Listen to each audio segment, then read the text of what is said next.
Compared with traditional LED backlights, Mini-LED uses more and smaller LEDs, bringing better brightness control, higher contrast, and improved picture quality. Let's take a look at the basic structure of a Mini-LED backlight. At the bottom is the Mini-LED PCB. Thousands of tiny LEDs provide the light source for the display. Above the LEDs is the reflector. It helps guide the light upward and reduce light loss. Next is the diffuser plate. It spreads the light evenly across the screen. Then come the brightness enhancement films, also known as BEF and DBEF. They help improve brightness and light efficiency.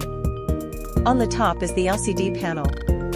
It controls the light and creates the final image we see. Together with local dimming control, each Mini-LED zone can be adjusted independently, creating deeper blacks, brighter highlights, and better contrast.